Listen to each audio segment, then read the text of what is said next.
Hi hello friends, welcome to the channel. ಇನ್ನೂ ಜೊತೆ ನನ್ನ ಕತೆ ಏನಾಗುತ್ತೆ ನಾಳೆನೇ ಸಂಚಿಕೆಯಲ್ಲಿ ಅಂತ ಪೂರ್ತಿಯಾಗಿ ನೋಡ್ಕೊಂಬಂದ್ಬಿಡ ಬನ್ನಿ. ಕೊನೆಗೂ ಇಲ್ಲಿ ದೇವಯಾನಿನ ಬೇಲ್ ಕೊಟ್ಬಿಟ್ಟು ಶ್ರವಣ್ ಮನೆ ಬಿಡಿಸ್ಕೊಂಬರ್ತಾರೆ. ಹಾಗೆಯೇ ಇಲ್ಲಿ ದೇವಯಾನಿಗೆ ಸರಿಯಾಗಿ ವಾರ್ನ್ ಮಾಡ್ತಾರೆ. ಇನ್ನೊಂದು ಬರೀ ನಾನು ಶಾರದಾ ವಿಚಾರಕ್ಕೆ ಬಂದರೆ ನಿನ್ನ ಮಾತ್ರ ಸಾಯಿಸ್ಬಿಡ್ತೀನಿ ಅಂತ ಹೇಳ್ಬಿಟ್ಟು ವಾರ್ನ್ ಕೊಡ್ತಾರೆ. ಅದನ್ನು ನೋಡಿಬಿಟ್ಟು ಇಲ್ಲಿ ಕಂಗಾಲಾಗ್ಬಿಡ್ತಾಳೆ ದೇವಯಾನಿ. ಹಾಗಾದರೆ ಏನಾಗುತ್ತೆ ಅಂತ ನೋಡ್ಕೊಂಬಂದ್ಬಿಡ ಬನ್ನಿ. ಸಂಚಿಕೆ ಶುರುವಿನಲ್ಲಿ ಇಲ್ಲಿ ಭೂಮಿ ಇಲ್ಲಿ ಶ್ರವಣ್ ಇಬ್ಬರು ಕೂಡ ಹೋಗ್ಬಿಟ್ಟು ದೇವಯಾನಿನ ಬೇಲ್ ಕೊಡಿಸ್ತಾ ಇರ್ತಾರೆ. ಆಗ ಅಜಿತ್ ಹೇಳ್ತಾನೆ, ಮಾವ ಏನೇ ಬೇಡ, ಬೇಲು ಗೀಲು ಸುಮ್ಮನೆ ಇರ್ರಿ, ನೀವು ನಿನ್ನ ಶಾರದತ್ತೆಗೆ ಎಷ್ಟು ತೊಂದರೆ ಮಾಡಿದ್ದಾರೆ ಇವರು, ಇಂಥವ್ರಿಗೆ ನೀವು ಬೇಲ್ ಕೊಟ್ಬಿಟ್ಟು ಈಗ ಮತ್ತೆ ಮನೆ ಕರ್ಕೊಂಡೋದ್ರೆ ಏನಾಗುತ್ತೆ ಗೊತ್ತು ಅಲ್ವಾ ನಿಮಗೆ, ಇಂಥವ್ರು ಯಾವಾಗಿದ್ರು ಜೈಲಲ್ಲೇ ಇರಬೇಕು ಅಂತ ಹೇಳ್ಬಿಟ್ಟು ಇಲ್ಲಿ ಅಜಿತ್ ಹೇಳ್ತಾ ಇರ್ತಾನೆ. ಆಗ ಶ್ರವಣ್ ಹೇಳ್ತಾನೆ, ಅಲ್ಲ ಅಜಿತ, ಇದನ್ನು ಬರೀ ಬಿಟ್ಬಿಡು, ಯಾಕಂದರೆ ನಾವು ರಮಣ್ಣು ಅವಾಗ ಸತ್ತೋದ ಸೂಸೈಡ್ ಮಾಡಿಕೊಂಡು ಅಂತ ಹೇಳಿದ್ಮೇಲೆ ನಮ್ಮನೆ ಮಾನ ಮರ್ಯಾದೆಯಲ್ಲಿ ಬೀದಿಗೆ ಬಂದಿತ್ತು, ಅದಕ್ಕೋಸ್ಕರ ಈಗ ಕೂಡ ಮತ್ತೆ ಆ ರೀತಿ ಬರಬಾರ್ದು ಅಂತ ಹೇಳ್ಬಿಟ್ಟು ನಾನು ಇವಳ ಬಿಡಿಸ್ತಾ ಇದ್ದೀನಿ ಅಂತ ಹೇಳ್ಬಿಟ್ಟು ಇಲ್ಲಿ ಶ್ರವಣ್ ಹೇಳ್ತಾನೆ. ಆಗ ಇಲ್ಲಿ ಅಜಿತ್, ನಿಮ್ಮ ಇಷ್ಟ ಆಗಿದ್ರೆ ನಾನು ಏನು ಕೂಡ ಫೋರ್ಸ್ ಮಾಡೋಕ್ಕೋಗಲ್ಲ, ಮುಂದೆ ಏನಾದರೂ ತೊಂದರೆ ಆದರೆ ಅದಕ್ಕೆ ನಾನು ಜವಾಬ್ದಾರಿನಲ್ಲ ಅಂತ ಹೇಳ್ಬಿಟ್ಟು ಅಜಿತ್ ಹೇಳ್ತಾನೆ. ಆಗ ಇಲ್ಲಿ ಶ್ರವಣ್ಣು ಹಾಗೆಯೇ ಇಲ್ಲಿ ಭೂಮಿ ಬಂದುಬಿಟ್ಟು ಇಬ್ಬರು ಕೂಡ ಇಲ್ಲಿ ಬೇಲ್ನ ಇಸ್ಕೊಂಬರ್ತಾರೆ ದೇವಯಾನಿಗೆ. ಆಗ ದೇವಯಾನಿ ಫುಲ್ ಖುಷಿಯಾಗಿಬಿಡ್ತಾಳೆ.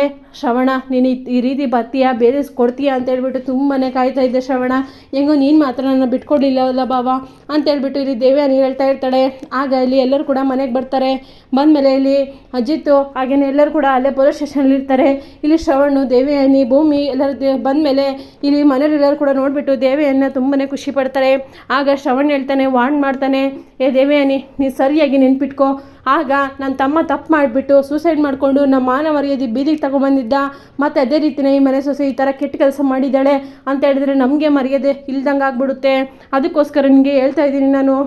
ಈಗ ನೀನು ಅದಕ್ಕೋಸ್ಕರ ಆದರೂ ಈಗ ಸರಿಯಾಗಿ ಇರು, ಇಲ್ಲ ಅಂತಂದರೆ ನೋಡು, ಮತ್ತೆ ಈಗ ನಾನು ಶಾರದಾಗೆ ಇದು ಮಾಡಿದ್ಯಾ, ತೊಂದರೆ ಮಾಡಿದ್ಯಾ ಅಂತಂದರೆ ನಾನು ಮಾತ್ರ ನಿನ್ನ ಸುಮ್ಮನೆ ಬಿಡಲ್ಲ.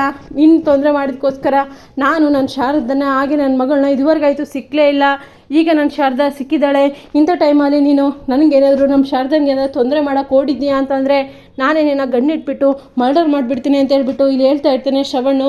ಅದನ್ನು ಕೇಳಿಸ್ಕೊಂಡು ದೇವಿಯನಿಗೆ ಶಾಕ್ ಆಗಿಬಿಡುತ್ತೆ. ಹಾಗೆಯೇ ಮನೆಯಲ್ಲೆಲ್ಲರೂ ಕೂಡ ತುಂಬಾ ಶಾಕ್ ಆಗಿಬಿಡುತ್ತೆ.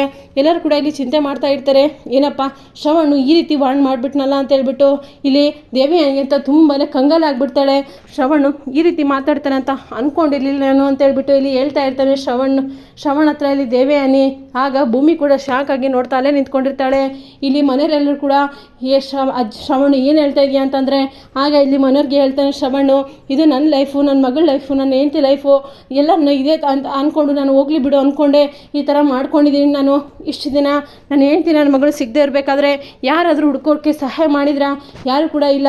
ಈಗ ಅಜಿತ್ ಹುಡ್ಕೊಟ್ಟಿದ್ದಾನೆ, ಅದಕ್ಕೋಸ್ಕರ ನಾನು ಅವ್ರನ್ನ ಕಾಪಾಡ್ಕೋಬೇಕು ಅಂತ ಹೇಳ್ಬಿಟ್ಟು ಇಲ್ಲಿ ಶ್ರವಣ್ಣು ಹೇಳ್ತಾ ಇರ್ತಾನೆ. ಆಗ ಇಲ್ಲಿ ದೇವಿಯಾನಿ ಸರಿ ಅಂತ ಹೇಳ್ಬಿಟ್ಟು ಅಂಜು ಹತ್ರ ಮಾತಾಡ್ಬೇಕಂತ ಹೇಳ್ಬಿಟ್ಟು ಹೋಗ್ತಾಳೆ. ಅಲ್ಲಿ ಅಂಜು ಕೂಡ ಮಾತಾಡ್ಸೋದೇ ಇಲ್ಲ ದೇವಯಾನಿ ಹತ್ರ. ಅಂಜುಗೆ ಇಷ್ಟನೇ ಇರಲ್ಲ ದೇವಯಾನಿ ಮನೆಗೆ ಬಂದಿರೋದು. ಇದಾಯಿತು ಫ್ರೆಂಡ್ಸ್ ನಾಳಿನ ಸಂಚಿಕೆ. ನಿಮಗೇನಾದರೂ ಈ ಸಂಚಿಕೆ ಇಷ್ಟ ಆದರೆ like, share, comment. Thank you for watching.